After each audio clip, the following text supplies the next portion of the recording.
It's pleasing to be here today at the site of the beer festival and to see that the McAuslan brewery facility is in exactly the same place that we used to be.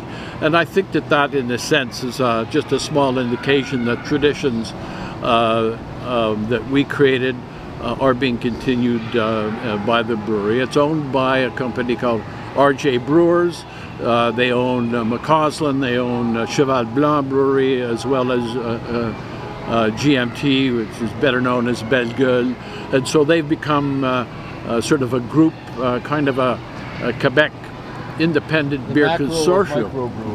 Yes, exactly. And they also sort of carry international brands as well. So the commitment they made at the beginning was to continue the tradition both of community involvement and making great beer, and I believe they've honored that. When we started, there was nobody else bottling beer when we started bottling beer, and I recall in Quebec or in the in Quebec, apart obviously from the large breweries. And I recall the first day we sold bottled beer, it's recounted in the book. We had a young girl by the name of Natalie Tremblay, a McGill student, and we sent her out. She had our Econoline van filled with 60 cases of beer, and she went up to Mount Royal Street and started selling beer from dépanneur to dépanneur, and she emptied the truck within half a day and came back with cash and receipts. And the only concern that the buyers, the dépanneur owners, their only concern is this legal? So that was the question. And then with something, when I was selling beer, I would sell draft beer, with my funny little draft beer peddler's kit, and I'd go into bars and restaurants. That was the same question: is this legal? Are you sure this is legal?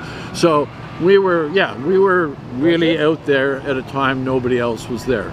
But great beer is derived from passion, and that's what makes great beer. That's the beginning point: creativity and passion, and that's translated into something you can actually execute.